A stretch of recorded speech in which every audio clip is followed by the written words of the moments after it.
Hey there, food lovers. Today we're going on a little trip to Spain, right from your kitchen, with some super tasty patatas bravas. These crispy potatoes with spicy tomato sauce and creamy aioli are the perfect snack. First, let's get those potatoes ready. Peel and cut 2 pounds of Russet or Yukon Gold potatoes into bite-sized pieces. Put them in a pot of cold salty water, boil it, then let them simmer for 5 minutes. Drain the water and let them dry completely.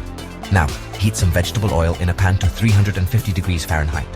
Fry the potatoes in small batches until they're golden brown and crispy, about 5 to 7 minutes. Take them out with a slotted spoon and put them on some paper towels to drain. Don't forget to sprinkle some salt. Next up, the bravas sauce. Heat 2 tablespoons of olive oil in a pan and cook a finely chopped onion until it's soft. Add 2 minced garlic cloves, a teaspoon of smoked paprika, half a teaspoon of cayenne pepper, and if you like, some ground cumin. Cook for 1 more minute.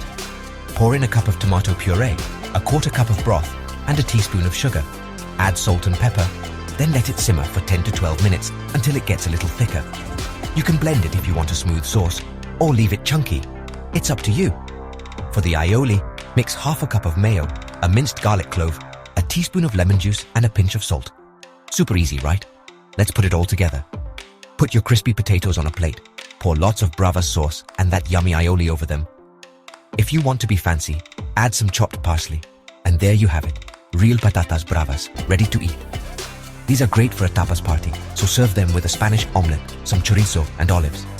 Try this recipe and tell me what you think in the comments below. Thanks for watching and have fun cooking. See you later.